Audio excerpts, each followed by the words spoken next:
지민아, 비가 쏟아졌습니다. 벌써 열흘째였습니다. 지옥이 열린 듯 이 어둠이, 이 공기가 차갑습니다. 내 심장까지 얼어붙게 만듭니다. 나는 딸의 얼굴과 이름이 적힌 전단지를 들고 병원 앞과 버스 정류장, 시장 골목마다 붙이고 다녔습니다. 손끝은 젖고 차가웠지만 멈출 수가 없었습니다. 혹시 이 사람 본 적 있습니까? 지나가는 사람들에게 전단지를 내밀 때마다 돌아오는 건 고개를 젓는 모습뿐이었습니다. 아니요, 못 봤는데요. 그 말을 들을 때마다 가슴 한쪽이 무너져 내렸습니다. 손에 든 전단지는 이미 물에 젖어 구겨져 있었습니다. 하얀 드레스를 입은 내 딸, 그 옆에 환하게 웃던 사위의 얼굴, 병원 담벼락에는 실종 윤지민 32세, 마지막 목격 아린병원 인근, 글씨가 빗물에 번져 있었습니다. 그 전단지는 딸이 사라진 뒤 내가 붙인 첫 번째 전단지였습니다. 그리고 그 전단지를 보며 다시 한번 어떤 일이 있어도 포기하지 않겠다고 마음속으로 다짐하였습니다. 경찰서 안은 싸늘했습니다. 마치 내 마음처럼 형사 한 명이 나를 보며 무관심하게 말했습니다. 윤병호 씨 오늘도 오셨네요. 혹시 제보 들어온 거 있습니까?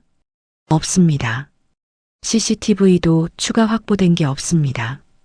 나는 젖은 전단지를 꺼내 책상 위에 올려놓았습니다.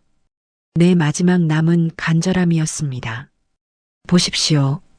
열흘이 지났는데 이 얼굴을 본 사람이 한 명도 없다니 말이 됩니까? 형사는 고개를 저었습니다. 아버님, 지민 씨가 자의로 떠났을 가능성도 있습니다. 요즘 젊은 사람들 스트레스 받으면 그 애는 그런 애가 아닙니다. 내 목소리가 떨렸습니다. 나는 절규했습니다. 매주 화요일, 토요일이면 꼭 전화하던 애입니다. 아무리 힘들어도 괜찮다고 문자 한 통은 보냈다고요. 그 약속을 어길 애가 아니라고. 형사는 아무 말 없이 서류를 덮었습니다. 나는 자리에서 천천히 일어났습니다. 젖은 전단지가 손끝에서 미끄러져 바닥에 떨어졌습니다. 사진 속 딸의 얼굴이 물에 번져 있었습니다. 그 얼굴을 보자 결혼식 날이 떠올랐습니다. 햇살이 따뜻했던 그날 하얀 드레스를 입고 내 팔짱을 끼던 지민이 아빠 울지 마요. 아빠가 왜 울어 오늘은 내가 세상에서 제일 예쁘다. 그 옆에서 서 있던 김태수 정중하고 반듯한 얼굴로 내게 인사하던 사위. 장인어른 걱정 마세요. 지민이는 제가 평생 지키겠습니다. 그 말이 귓가에 또렷이 남아 있었습니다. 하지만 지금 생각하면 그 웃음이 너무 완벽했습니다. 너무 차가웠습니다. 나는 왜 그때 그 완벽함 뒤에 숨겨진 차디찬 진실을 보지 못했을까요? 지금부터라도 그 답을 찾아야만 했습니다. 김태수의 그 완벽한 미소 뒤에 무엇이 숨겨져 있었던 걸까요? 그리고 내 딸은 지금 어디에 있는 걸까요? 본격적인 이야기에 들어가기 전에 지금 구독과 좋아요를 눌러주시면 앞으로도 실제 있었던 충격적인 사연들을 계속 들으실 수 있습니다. 놓쳤던 이야기들도 언제든 다시 보기 가능합니다. 구독과 좋아요는 이 채널이 좋은 이야기를 계속 전할 수 있는 힘이 됩니다. 혹시 비슷한 사연이나 떠오르는 이야기가 있으시다면 댓글로 함께 나눠주세요. 그럼 지금부터 이야기를 시작하겠습니다. 지민이는 내 외동딸이었습니다. 아내를 일찍 여인 뒤 나는 그 아이 하나만 보고 살았습니다. 지민이가 웃으면 세상이 환해 보였고 그 아이가 울면 내 가슴도 함께 무너졌습니다. 그래서 누구보다 조심스럽게 키웠습니다. 상처받지 않게, 외롭지 않게. 지민이의 행복이 곧 나의 유일한 빛이었으니까요. 아빠, 나 오늘 회사에서 칭찬받았어. 그래, 우리 딸 역시 대단하네. 아빠는 맨날 그래. 내가 뭘 해도 대단하다고. 당연하지. 넌 아빠한테 제일 소중한 사람인데. 전화기 너머로 들리던 그 아이의 웃음소리. 그게 내 하루를 지탱하는 힘이었습니다. 이제는 더 이상 들을 수 없는, 잊고 싶지 않은 소리가 되어버렸지만 김태수를 처음 만난 건 3년 전 봄이었습니다. 지민이가 남자친구를 소개하고 싶다며 집으로 데려왔습니다. 키가 크고 단정한 인상의 남자. 정장 차림에 깔끔하게 빗어넘긴 머리, 예의 바른 말투. 첫인상은 나쁘지 않았습니다. 아니, 오히려 완벽해 보였죠. 안녕하십니까? 김태수입니다. 그는 허리를 깊이 숙여 인사했습니다. 아버님께 인사드리고 싶었습니다. 오늘 이렇게 초대해 주셔서 감사합니다. 식사 자리에서 태수는 조용하고 차분했습니다. 내 말에 고개를 끄덕이며 경청했고 지민이를 바라보는 눈빛도 따뜻해 보였습니다. 무엇보다 효자처럼 행동했습니다. 장인어른, 불편하신 곳 없으십니까? 제가 병원 예약이라도 해드릴까요? 아니, 괜찮소. 큰 병은 없으니까. 그래도 정기검진은 받으셔야 합니다. 제가 아는 의사 선생님께 말씀드려 보겠습니다. 지나칠 정도로 세심했습니다. 지민이는 행복해 보였습니다. 태수가 의자를 빼주고 코트를 벗겨주고 문을 열어주는 모습을 볼 때마다 그 아이 얼굴에 수줍은 미소가 번졌습니다. 아빠, 태수 오빠 괜찮지? 응, 괜찮은 것 같구나. 다행이다. 아빠가 좋아해 주셔야 나도 마음 편하거든. 그렇게 두 사람은 1년을 연애하고 결혼했습니다. 결혼식 날 나는 지민이의 손을 잡고 버질로드를 걸었습니다. 하얀 드레스를 입은 딸의 손이 떨리고 있었습니다. 제단 앞에서 태수가 서 있었습니다. 미소를 지으며 지민이를 맞이하는 모습, 그때는 몰랐습니다. 그 미소가 얼마나 차가운 가면이었는지. 장인어른, 걱정 마세요. 지민이는 제가 평생 지키겠습니다. 태수는 내 손을 꽉 잡으며 말했습니다. 그 악수가 유난히 강했던 게 기억납니다. 마치 무언가를 증명하려는 듯. 결혼 초반 몇 달은 평온했습니다. 지민이는 여전히 매주 화요일과 토요일에 전화했고 가끔 태수와 함께 집에 들렀습니다. 태수는 과일이며 건강식품이며 이것저것 사들고 왔습니다. 완벽한 사위였습니다. 겉으로는. 하지만 조금씩, 아주 조금씩 이상한 점들이 보이기 시작했습니다. 지민이가 입고 오는 옷들이 달라졌습니다. 예전엔 밝은색 원피스를 즐겨 입던 아이가 어느 날부터 검은색이나 회색 옷만 입고 왔습니다. 지민아, 요즘 패션 취향이 바뀌었니? 응? 아, 이게 더 편해서. 지민이는 애매하게 웃으며 말을 흐렸습니다. 어느 토요일이었습니다. 지민이가 전화를 했습니다. 아빠, 오늘은 통화 짧게 해야 할 것 같아. 왜? 무슨 일 있어? 아니, 태수 오빠가 저녁 약속이 있대. 같이 나가야 해서. 전화를 끊고 나니 왠지 모를 불안감이 들었습니다. 지민이의 목소리가 평소와 달랐습니다. 밝지 않았습니다. 무언가 조심스러웠습니다. 마치 누군가의 눈치를 보는 것처럼. 몇 주 후 지민이와 태수가 함께 집에 왔을 때였습니다. 장인어른, 오늘은 가장 유명한 갈비집에서 사왔습니다. 지민이가 요리를 잘 못해서요. 태수가 웃으며 말했습니다. 그 말에 내 표정은 굳고 말았습니다. 지민이는 항상 요리하는 것을 좋아하는 아이였습니다. 아니야, 오빠. 나도 할 수 있는데. 지민이의 목소리가 작았습니다. 됐어. 장인어른 앞인데 부끄럽게. 넌 상이나 차려. 그 말투. 부드러웠지만 어딘가 차갑게 느껴졌습니다. 지민이도 요리 잘하는데 뭔 소리야. 우리 딸이 해준 김치찌개가 세상에서 제일 맛있어. 내가 그렇게 말하자 태수는 잠시 침묵했습니다. 그리곤 다시 웃었습니다. 그 완벽한 미소 뒤에 뭔가 다른 감정이 있었습니다. 불쾌함? 아니면 경계? 저녁을 먹는 동안 나는 지민이를 유심히 관찰했습니다. 그 아이는 태수의 눈치를 보고 있었습니다.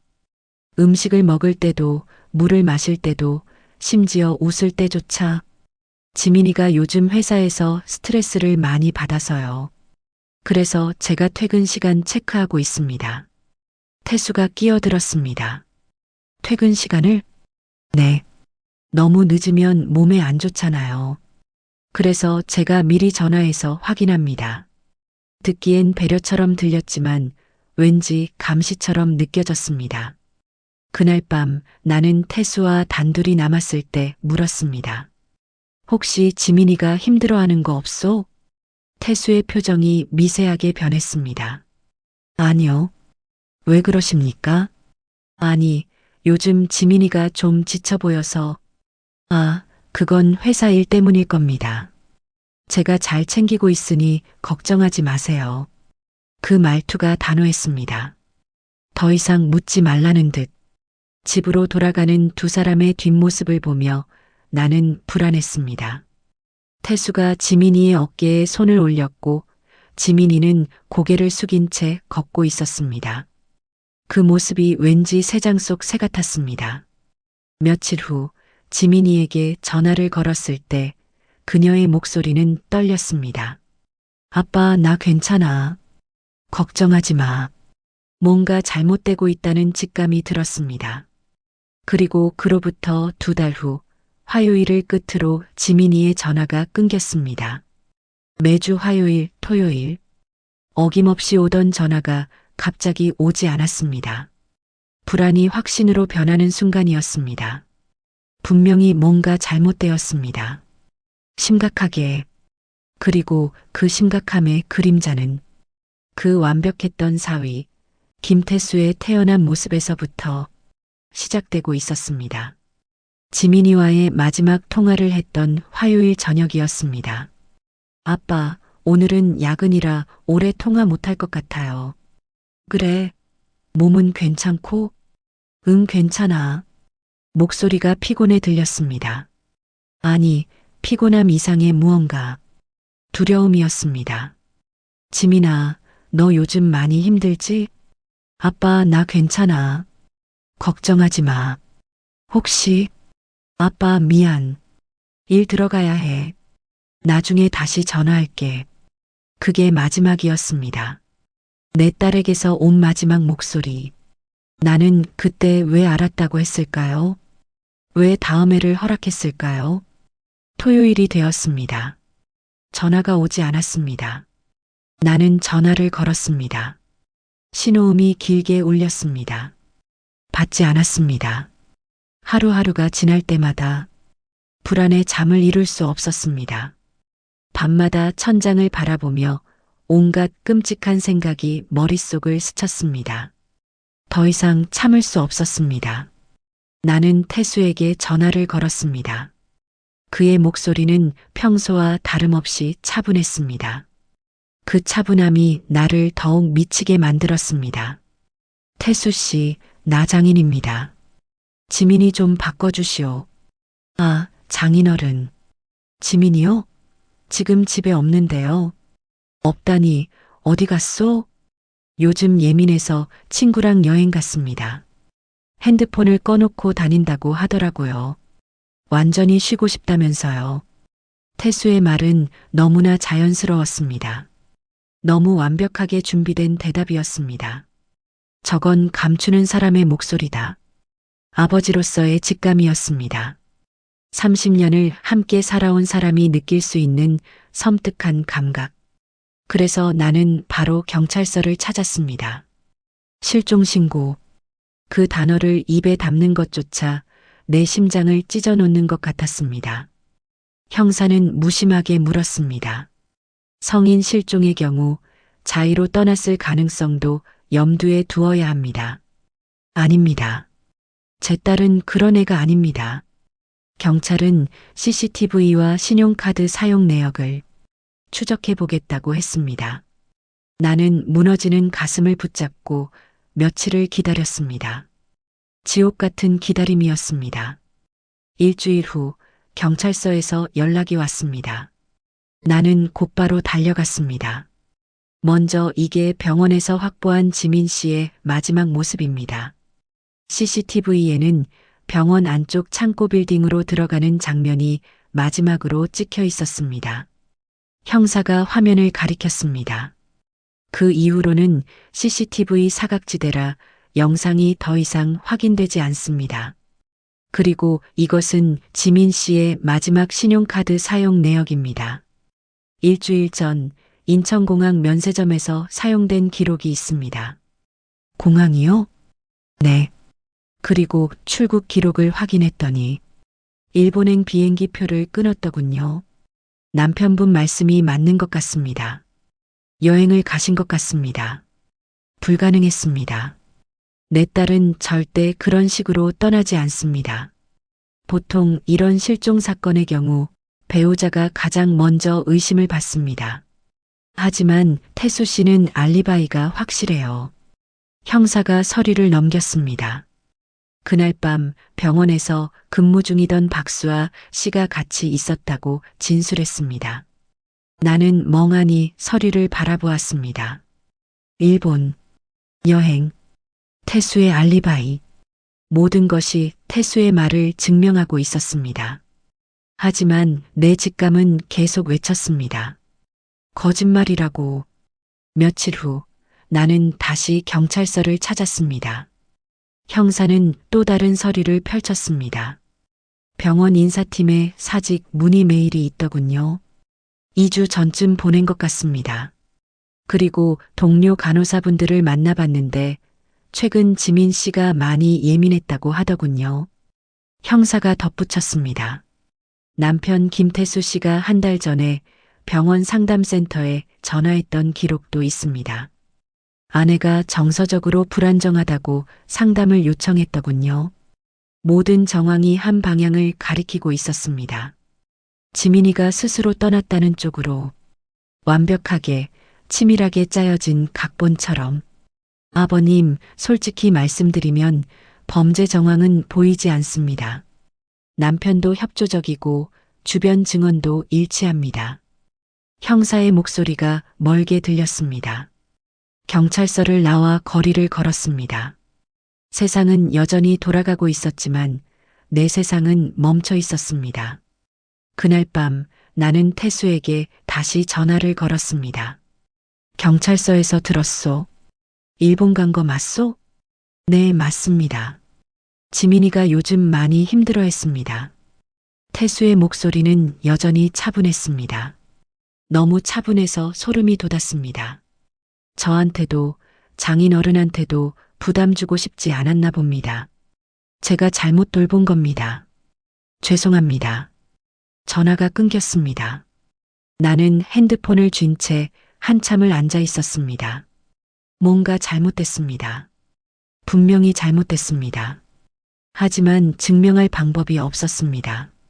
모든 증거가, 모든 논리가 그 악인의 완벽한 알리바이를 뒷받침하고 있었습니다.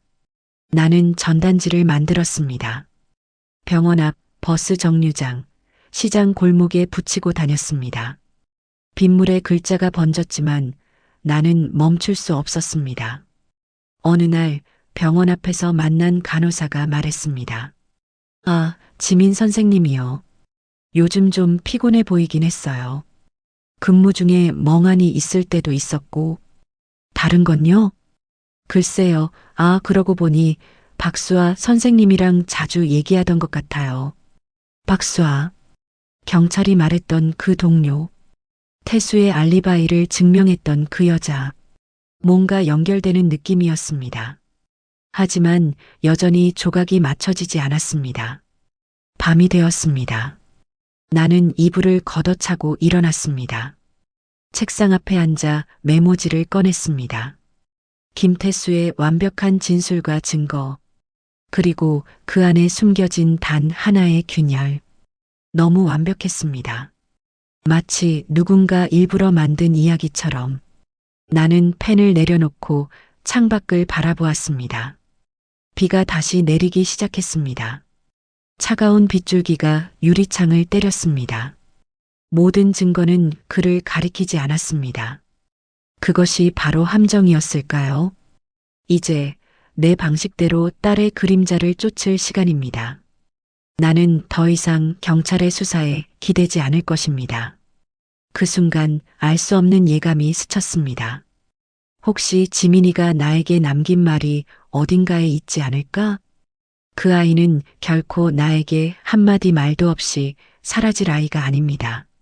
나는 더 이상 기다릴 수 없었습니다.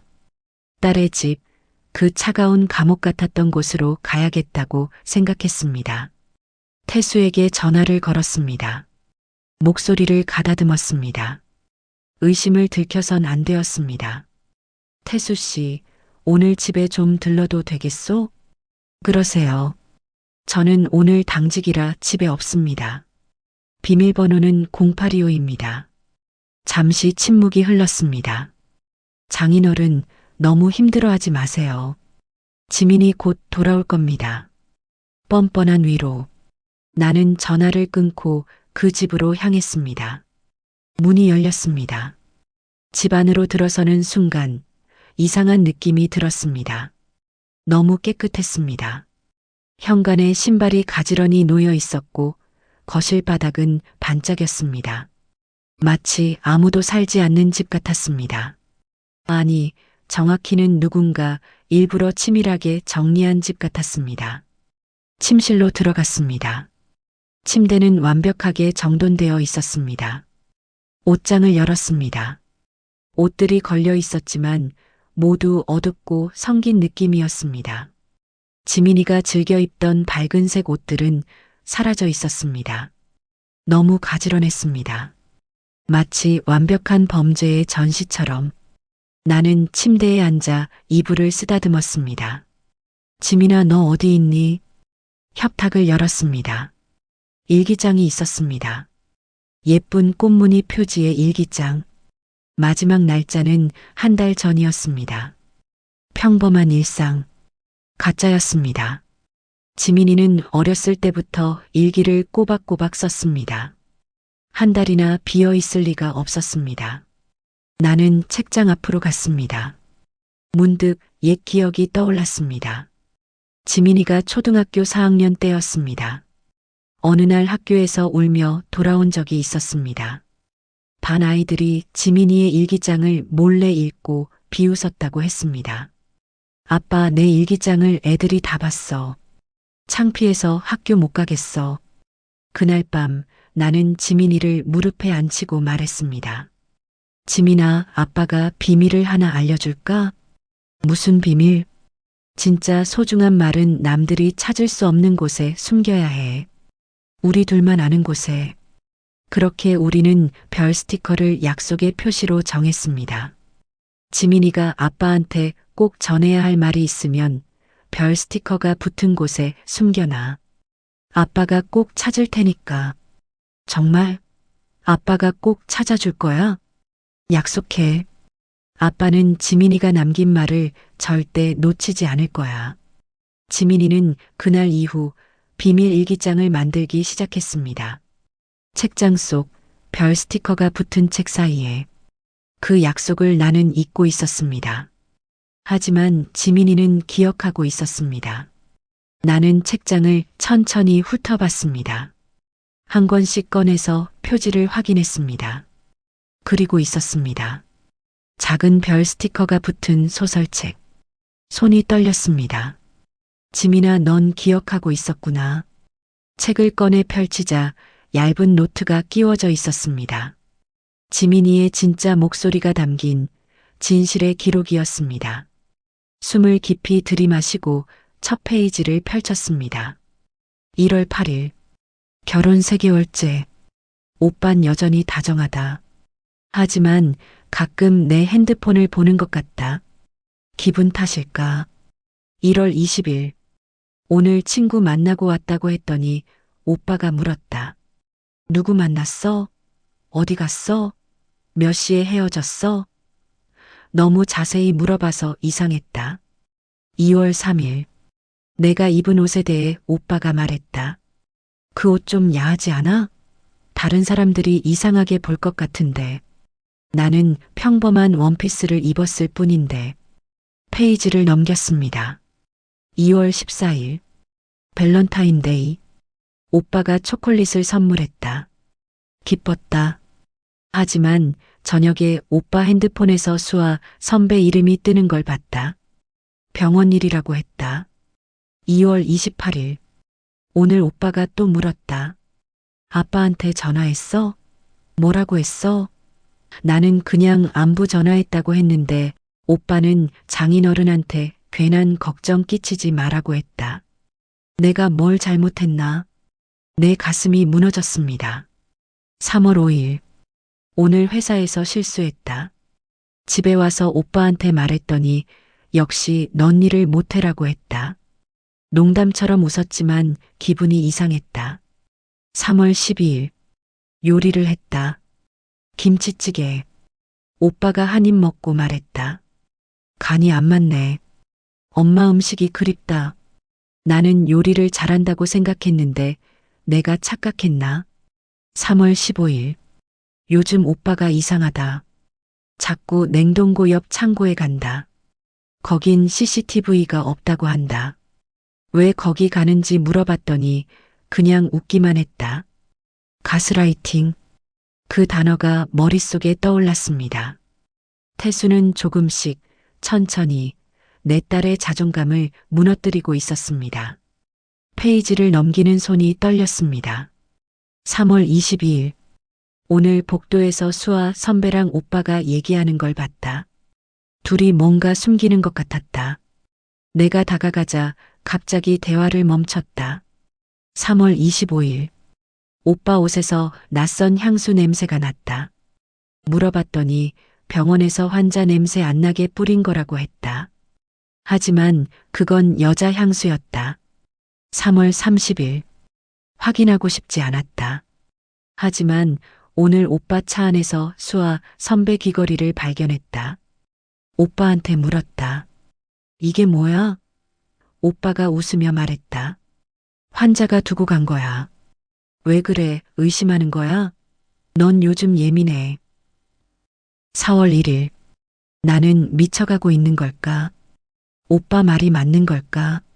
내가 예민한 걸까? 아니면 내 직감이 맞는 걸까? 내 딸이 혼자 무너지고 있었습니다. 아무도 믿을 수 없는 고립 속에서 4월 5일. 오늘 밤 10시 병원 주차장. 오빠 차 안에서 수아 선배와 오빠가 키스하는 걸 봤다. 숨이 막혔다. 다리가 풀렸다. 나는 그 자리에서 도망쳤다. 4월 6일. 잠을 잘 수 없었다. 오빠는 아침에 평소처럼 잘 잤어? 라고 물었다. 나는 아무 말도 할 수 없었다. 내 심장이 찢어지는 것 같았다. 4월 7일. 확실히 해야 한다. 내가 본 게 착각이 아니라는 걸. 아니면 정말 내가 미친 걸지도 모른다. 오빠가 계속 말하니까. 넌 예민해. 넌 착각이 많아. 넌 불안정해. 4월 8일. 수아 선배에게 문자 메시지를 보냈다. 나는 다 봤다고. 고 진실을 알고 싶다고. 선배한테서는 아무런 연락도 없었다. 4월 10일. 오빠한테서 문자가 왔다. 오늘 퇴근하고 냉동고 옆 창고로 와. 드디어 진실을 알 수 있을까? 무섭다. 하지만 이대로는 살 수 없다. 마지막 문장이었습니다. 일기장을 읽고 나니 온몸이 떨렸습니다. 지민아, 왜 아빠한테 말하지 않았니? 하지만 알고 있었습니다. 태수가 얼마나 교묘하게 지민이를 고립시켰는지, 나한테 걱정 끼치지 말라고, 예민하다고, 착각이라고. 내 딸은 혼자서 진실과 싸우고 있었습니다. 그리고 그 싸움의 끝은 냉동고 옆 창고였습니다. 냉동고 옆 창고. 박수아, 태수, 모든 조각이 연결되기 시작했습니다. 내가 그동안 무시했던 불안한 직감들이 하나의 명확한 진실을 가리키고 있었습니다. 나는 일기장을 가방에 넣고 그 집을 나섰습니다.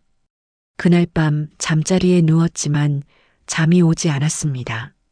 눈을 감았습니다. 눈을 떠보니 병원의 어두운 복도가 펼쳐졌습니다. 차가운 공기, 멀리서 냉동고 모터 소리가 들렸습니다. 웅웅웅.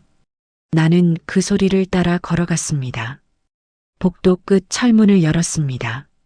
그 안에서 지민이가 서 있었습니다. 하얀 간호사복을 입고 피투성이 얼굴로 아빠, 차가워. 냉동고가 너무 추워. 지민아, 어디야? 어디 있어? 오빠가 나를 불렀어. 진실을 알고 싶었어. 수아 선배도 있었어. 둘이 나를 보고 웃었어. 지민이의 모습이 서서히 흐려졌습니다. 나는 비명을 지르며 잠에서 깼습니다. 숨이 가팠습니다. 새벽 4시, 그 냄새, 그 소리, 냉동고. 꿈이었지만 너무 생생했습니다. 나는 소파에 앉아 일기장을 다시 꺼냈습니다. 오늘 퇴근하고 창고로 와. 거기야. 거기에서 뭔가 일어난 거야. 확신이 들었습니다. 논리가 아닌 피가 부르는 확신이었습니다. 내 딸이 나를 부르고 있었습니다. 그 차가운 어둠 속에서 나는 일기장을 꼭 쥐었습니다. 창밖이 밝아오고 있었습니다. 새벽의 차가운 공기가 창문 틈으로 스며들었습니다. 기다려, 지민아. 아빠가 간다. 지민이는 진실을 알기 위해 그곳에 갔습니다. 그리고 그 진실은 그녀를 얼음 속에 가뒀습니다. 나는 더 이상 멈추지 않을 것입니다. 모든 완벽한 거짓말들을 부수기 위해 그 차가운 어둠 속으로 뛰어들 것입니다. 나는 새벽 일찍 경찰서를 찾았습니다. 더 이상 지체할 시간이 없었기 때문입니다. 형사 최 반장은 놀란 표정으로 나를 바라봤습니다. 나는 가방에서 진실의 기록, 일기장을 꺼냈습니다.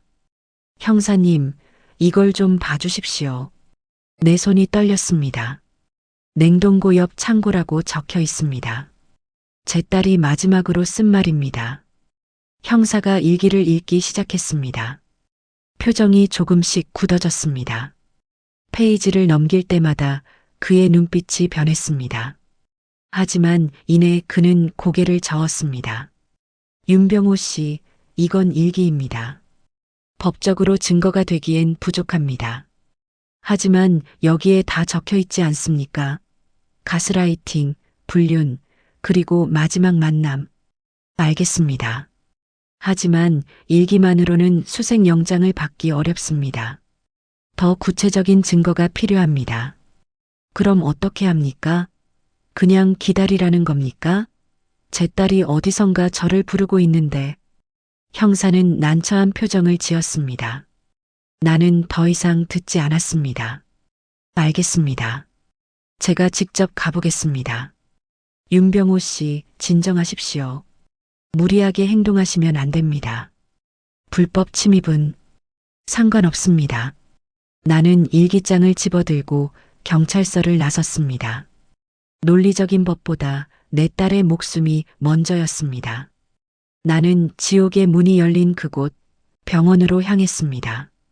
마지막으로 본 CCTV 장면이 머릿속을 스쳤습니다. 외부인 출입이 금지된 그 창고 앞에서 나는 조용히 발을 멈췄습니다. 낡은 철문 너머로 차갑게 식은 공기와 낮은 진동음이 새어나왔습니다. 꿈속에서 보았던 지하로 내려가는 계단이 그려지듯 떠올랐습니다. 나는 그쪽으로 천천히 시선을 옮기며 한 걸음 내딛었습니다. 그때 하얀 가운을 입은 직원이 다가왔습니다. 어디 가세요? 아, 화장실 좀 찾고 있었습니다. 화장실은 저쪽입니다. 네, 감사합니다. 직원이 돌아선 뒤에도 나는 한동안 그 자리에서 움직이지 못했습니다. 꿈속의 계단이 바로 저 안 어딘가에 있을 것만 같았습니다. 조심스레 주위를 살핀 뒤 나는 다시 철문 앞으로 다가갔습니다. 문틈을 지나 계단 쪽으로 향했습니다. 지하 1층. 공기가 확 달라졌습니다. 숨이 막힐 만큼 차갑고 눅눅했습니다. 철제 선반 사이로 희미한 냉기의 입김이 피어올랐습니다. 그리고 그 순간 알 수 없는 불길한 예감이 등줄기를 타고 흘렀습니다. 길게 이어진 복도, 깜빡이는 형광등, 창고, 보관실, 문마다 잠겨 있었습니다. 더 안쪽으로 들어가자 커다란 냉동고가 눈에 들어왔습니다. 웅웅웅. 꿈에서 들었던 바로 그 소리. 내 딸의 목소리만큼이나 생생했던 죽음의 소리였습니다. 냉동고 옆엔 표지판 없는 회색 철문 하나가 있었습니다. 잠겨 있었습니다. 나는 주변을 둘러봤습니다. 벽에 소화기가 걸려 있었습니다. 지민아, 아빠가 간다. 나는 소화기를 힘껏 들어 철문을 내리쳤습니다. 콰당, 콰당. 자물쇠가 부서지는 소리가 복도에 울렸습니다. 멈추지 않았습니다. 한 번 더 내리쳤습니다. 쨍. 자물쇠가 파괴되었습니다. 문이 열리자 차가운 공기가 얼굴을 덮쳤습니다. 냉기 속엔 약품 냄새, 그리고 피와 금속이 뒤섞인 냄새가 났습니다. 나는 문을 밀고 들어갔습니다. 불을 켜자 좁은 공간이 드러났습니다. 바닥엔 붉은 얼룩이 말라붙어 있었습니다. 더 안쪽으로 또 하나의 철문이 있었습니다. 마지막 문. 나는 소화기를 들었습니다. 온 힘을 다해 내리쳤습니다. 콰당. 문이 열리자 하얀 김이 쏟아져 나왔습니다. 냉동실이었습니다. 그 안에 천으로 덮인 무언가가 있었습니다. 내 딸의 하얀 가운과 같은 천. 나는 떨리는 손으로 천을 걷었습니다. 지민아. 그곳에 내 딸이 있었습니다. 얼어붙은 채로, 창백한 얼굴, 감긴 눈. 나는 무릎을 꿇었습니다. 지민아, 아빠가 늦었구나. 너무 늦었어. 눈물이 떨어졌습니다. 절망이 나를 덮쳤습니다. 그때 뒤에서 경보음이 울리고 발소리가 다가왔습니다. 거기 누구야? 보안 요원들의 목소리였습니다. 나는 지민이의 차가운 손을 쥐고 움직일 수 없었습니다. 죄송합니다. 저는 이 아이의 아버지입니다. 그 순간 지민이의 손가락이 미세하게 움직였습니다. 숨이 막혔습니다. 나는 손목을 짚었습니다. 맥박? 아주 약했지만 뛰고 있었습니다. 살아있어. 이 아이 살아있어요. 요원들에게 소리쳤습니다.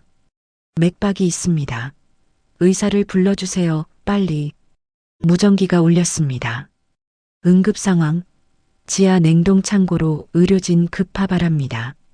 나는 지민이를 안았습니다. 얼음 같은 몸을 품에 껴안았습니다.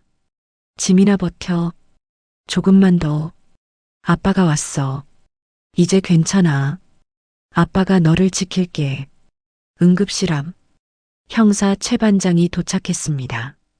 그의 눈빛엔 충격과 안도가 뒤섞여 있었습니다. 윤병호 씨 따님이 살아있습니다. 살아있어요. 형사가 잠시 숨을 고르더니 낮은 목소리로 말했습니다. 사실 저도 처음부터 뭔가 이상하다고 느꼈습니다. 그럼 대체 왜 도와주지 않으셨습니까? 나는 소리쳤습니다. 형사가 고개를 숙였습니다. 죄송합니다. 하지만 우리에겐 명확한 물증이 없었습니다. 김태수는 완벽한 알리바이를 만들어놨고 모든 정황은 지민 씨가 자의로 떠났다는 쪽으로 짜여져 있었습니다. 병원 내에서 소문이 돌고 있었습니다. 김태수 씨와 박수아 씨가 불륜 관계일 수도 있다는. 심장이 내려앉았습니다. 모든 것이 연결되는 순간이었습니다. 하지만 그건 그저 소문일 뿐이었습니다. 법적으로 움직이려면 확실한 증거가 필요했습니다. 형사가 일기장을 들었습니다. 그 소문들이 따님의 일기 내용과 정확히 일치했습니다. 이제야 퍼즐이 맞춰졌습니다. 만약 제가 성급하게 움직였다면 김태수는 증거를 완전히 인멸했을 겁니다. 그리고 우리는 따님을 영영 찾지 못했을 수도 있습니다. 형사의 목소리가 무거웠습니다. 아버님이 직접 찾아주신 겁니다. 따님의 일기장, 그리고 아버님의 용기가 따님을 구했습니다. 이제는 지민 씨도 찾았고 현장도 확보했습니다. 정식 수사를 시작할 수 있습니다. 김태수와 박수아 둘 다 조사하겠습니다. 나는 고개를 끄덕였습니다. 시간이 흘렀습니다. 감식반이 지하 창고를 조사했습니다. 형사가 다시 나타났습니다. 냉동 창고 안에서 지민 씨의 혈흔은 물론 김태수 씨 것으로 보이는 지문도 발견되었습니다. 박수아 씨의 출입 기록도 확인됐습니다. 사건 당일 그녀도 그 창고에 있었습니다. 형사가 잠시 숨을 고르더니 말을 이었습니다. 그런데 아시다시피 문제가 있었습니다. 병원 내부 보안 카메라, 특히 냉동창고 주변 CCTV가 사건 당일 끊겨 있었습니다. 누군가 일부러 꺼놓은 겁니다. 완벽한 범죄를 위해서 내 주먹이 떨렸습니다. 하지만 김태수는 한 가지를 놓쳤습니다. 형사가 태블릿을 꺼냈습니다. 어두운 주차장, 퇴근복 차림의 지민이가 걸어오고 있었습니다. 그 앞에는 김태수가 서 있었습니다. 두 사람은 잠시 대화를 나누는 듯 했지만 곧 분위기가 달라졌습니다. 지민이가 뒤로 물러서며 고개를 저었습니다. 싫어, 제발 그만해. 지민이의 목소리가 블랙박스 마이크에 희미하게 잡혔습니다. 태수는 다급히 주변을 살폈습니다. 그리고 지민이의 팔을 붙잡아 병원 뒤편 통로 쪽으로 이끌었습니다. 몸싸움까지는 아니었지만 지민이가 명백히 거부하는 상황에서 제압된 형태였습니다. 그 뒤로 박수아가 뒤따라왔습니다. 그녀는 두 사람을 둘러보며 주변을 경계하듯 살폈습니다. 형사가 말했다. 보시는 것처럼 처음엔 대화로 시작된 듯하지만 곧 강제적인 장면으로 바뀝니다. 이 뒤편 문이 바로 지하 냉동 창고로 이어집니다. 나는 화면을 바라보았습니다. 숨이 막혔습니다. 그곳이 바로 지민이의 마지막 행선지였습니다. 이 영상은 주차장 B구역에 주차되어 있던 간호사 차량의 블랙박스에서 확보한 겁니다. 병원 CCTV는 끊겼지만 블랙박스까지는 생각하지 못했던 거죠. 형사의 목소리에 확신이 담겨 있었습니다. 이제 체포할 수 있습니다. 형사의 말이 떨어지자마자 경찰들이 움직이기 시작했습니다. 김태수는 지금 어디 있습니까? 병원 당직실에 있습니다. 제가 먼저 연락해서 움직이지 못하게 하겠습니다. 형사가 무전기를 들었습니다. B팀 병원 당직실로 이동하라. 용의자 김태수 확보. 나는 형사를 따라 복도를 걸었습니다. 심장이 미친 듯이 뛰었습니다. 드디어 그 악인의 가면이 벗겨지는 순간 병원 3층 당직실 앞 경찰들이 문 앞에 대기하고 있었습니다. 형사가 천천히 문을 열었습니다. 태수가 의자에 앉아 서류를 보고 있었습니다. 여전히 단정한 베개 가운을 입은 채 여전히 그 완벽한 표정으로 김태수 씨. 형사의 목소리에 태수가 고개를 들었습니다. 그의 눈빛이 형사를 그리고 뒤따라 들어온 나를 스쳤습니다. 순간 그의 표정이 미세하게 굳었습니다. 무슨 일이십니까? 태수의 목소리는 여전히 차분했습니다. 하지만 나는 알 수 있었습니다. 그가 두려워하고 있다는 것을. 김태수 씨, 윤지민 씨를 찾았습니다. 태수의 눈동자가 흔들렸습니다. 그게 무슨 말씀이십니까? 지민이가 어디 있었습니까? 당신이 가둬놓은 냉동 창고에 있었습니다. 침묵. 태수의 얼굴에서 혈색이 빠져나갔습니다. 저는 김태수 씨, 윤지민 씨 강금 및 살인미수 혐의로 긴급 체포합니다. 복도 끝에서 경찰들이 태수를 둘러쌌습니다. 수갑이 채워졌습니다. 차가운 금속 소리가 복도에 울렸습니다. 태수의 얼굴이 창백하게 질렸습니다. 그의 시선이 내게 닿았습니다. 그 차가운 눈빛을 나는 외면했습니다. 장인어른, 저는 정말... 입 다물어. 내 목소리가 떨렸습니다. 내 딸한테 한 짓을 이제 법정에서 밝히게 될 거요. 태수는 더 이상 아무 말도 하지 못했습니다. 그때 복도 반대편에서 여자의 비명소리가 들렸습니다. 놓아주세요. 저는 아무것도 안 했어요. 박수아였습니다. 경찰들이 그녀를 데리고 오고 있었습니다. 박수아 씨도 공범 혐의로 체포합니다. 박수아가 수갑을 차고 끌려갔습니다. 그녀는 고개를 푹 숙인 채 울고 있었습니다. 저는 그냥... 당신도 그 창고에 있었습니다. 출입 기록이 다 남아 있습니다. 형사의 말에 박수아는 더 이상 변명하지 못했습니다. 두 사람이 경찰차에 실려갔습니다. 나는 그 모습을 지켜보았습니다. 하지만 나는 그들에게 어떤 연민도 느낄 수 없었습니다. 그들이 내 딸을 얼음 속에 가뒀던 그 몇 주간을 생각하면 내 딸이 얼마나 두려웠을지, 얼마나 차가웠을지, 얼마나 외로웠을지. 윤병호 씨, 형사가 내 어깨에 손을 올렸습니다. 이제 따님께 가보시죠. 나는 고개를 끄덕였습니다. 응급실로 향했습니다. 응급실 문이 열렸습니다. 의사가 나왔습니다. 생명은 건졌습니다. 의사가 깊은 숨을 내쉬며 말했다. 솔직히 말씀드리면 이렇게 오랜 시간 냉동창고에 갇혀 있었는데 심장이 다시 뛰고 있다는 건 거의 기적에 가깝습니다. 나는 숨을 삼켰다.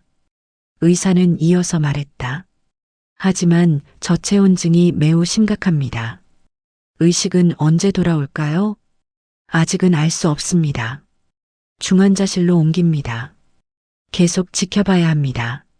나는 유리창 너머 여러 기계에 연결된 딸을 바라보았습니다. 창백하지만 살아있었습니다. 내 딸의 심장은 뛰고 있었습니다. 하지만 그녀의 눈빛은 아직 차가운 얼음 속에 갇혀 있었습니다. 이제 아기는 잡혔지만 내 딸의 봄은 아직 오지 않았습니다. 이 싸움은 지금부터 시작입니다. 3개월이 지났습니다. 지민이는 여전히 중환자실에 있었습니다. 의식은 돌아왔지만 말을 하지 못했습니다. 나를 보면 눈물만 흘렸습니다. 차가운 기억이 그녀의 영혼을 붙들고 놓아주지 않는 듯 했습니다. 나는 매일 병원에 갔습니다. 그녀의 손을 잡고 앉아 있었습니다. 지민아, 아빠 왔어. 오늘 날씨 참 좋더라. 내가 좋아하던 벚꽃도 피었어. 지민이는 눈을 깜빡였습니다. 의사는 말했습니다. 시간이 필요합니다. 정신적 충격이 컸습니다. 하지만 따님은 강한 분입니다. 나는 포기하지 않았습니다. 그녀의 손을 놓지 않았습니다. 재판이 시작되었습니다. 법정은 기자들로 가득했습니다. 진실이 폭로되는 날, 김태수가 들어왔습니다. 수갑을 찬 채로. 예전의 그 단정한 완벽함은 사라지고 초췌한 악인만이 남아 있었습니다. 박수아도 고개를 숙인 채 들어왔습니다. 검사가 일어섰습니다. 피고인 김태수는 2025년 4월 10일 피해자 윤지민을 병원 지하 냉동 창고에 감금하여 살해하려 한 혐의로 기소되었습니다. 화면에 증거 사진이 나타났습니다. 냉동 창고 내부, 바닥에 붉은 얼룩, 피해자의 혈흔, 그리고 내 딸의 비밀 일기장. 피해자는 생전에 피고인들의 불륜 관계를 알고 있었습니다. 검사가 일기장을 들어 올렸습니다. 이 일기장에는 피고인 김태수가 피해자를 어떻게 가스라이팅하고 감시했는지, 그리고 피고인 박수아와의 불륜 관계를 피해자가 어떻게 발견했는지 상세히 기록되어 있습니다. 또한 여기 사건의 핵심 증거를 제시하겠습니다. 법정 안의 조명이 살짝 낮춰지고 스크린이 켜졌습니다. 형사가 보여주던 그 영상이 이제는 스크린 위에서 모두의 눈앞에 다시 재생되고 있었습니다. 어두운 주차장, 비 내리던 그날 밤, 지민이와 태수의 모습이 그대로 담겨 있었습니다.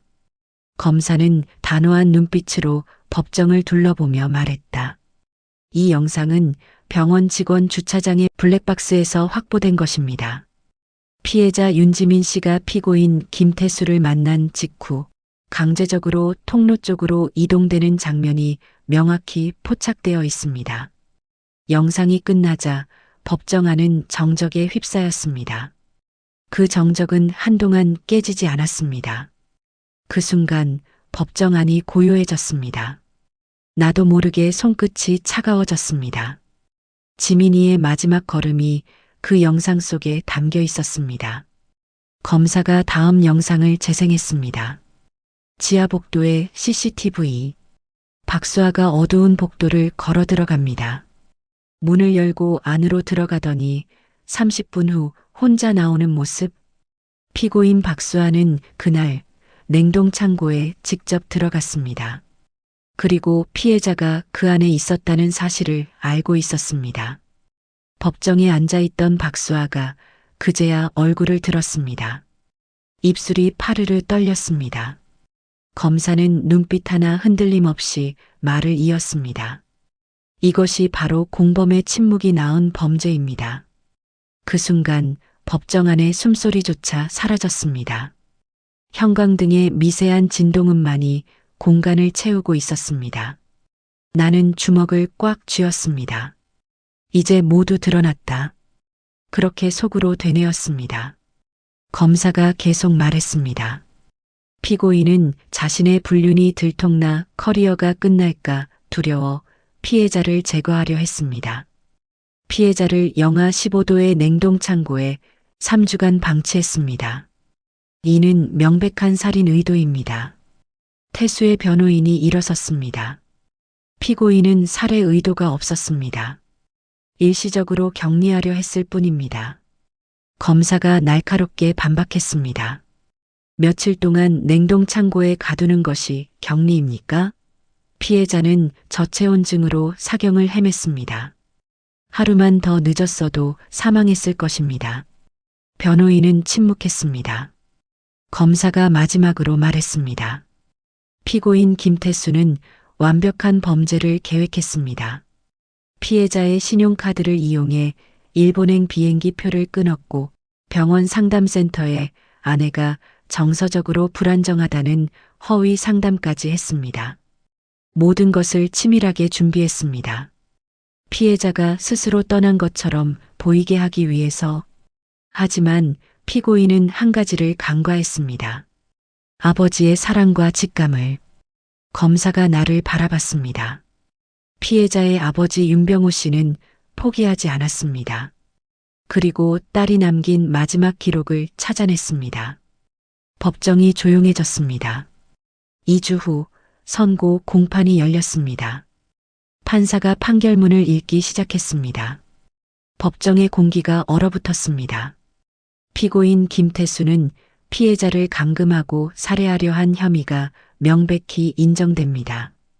피고인은 불륜 관계가 발각될 것을 두려워해 범행을 저질렀으며 치밀하게 증거를 인멸하려 했습니다. 피고인 김태수에게 징역 20년을 선고합니다. 태수의 얼굴이 무너졌습니다. 피고인 박수아는 범행을 방조하고 공모한 혐의가 인정됩니다. 피해자의 위치를 알고도 신고하지 않았으며 범행 은폐에 가담했습니다. 피고인 박수아에게 징역 7년을 선고합니다. 정의가 실현되는 순간이었습니다. 하지만 나는 기쁘지 않았습니다. 내 딸의 잃어버린 시간과 상처는 그 어떤 형벌로도 되돌릴 수 없었기 때문입니다. 재판이 끝나고 나는 곧바로 병원으로 향했습니다. 중환자실에서 일반 병실로 옮긴 지 한 달. 나는 병실 문을 열었습니다. 지민아, 아빠 왔어. 지민이가 고개를 돌렸습니다. 그리고 작게 웃었습니다. 아빠, 처음으로 내 이름을 불렀습니다. 나는 달려가 딸을 안았습니다. 그래, 지민아. 아빠 여기 있어. 아빠 미안해요. 뭐가 미안해. 내가 살아있는 게 기적이야. 아빠 나 무서웠어요. 너무 추웠어요. 이제 괜찮아.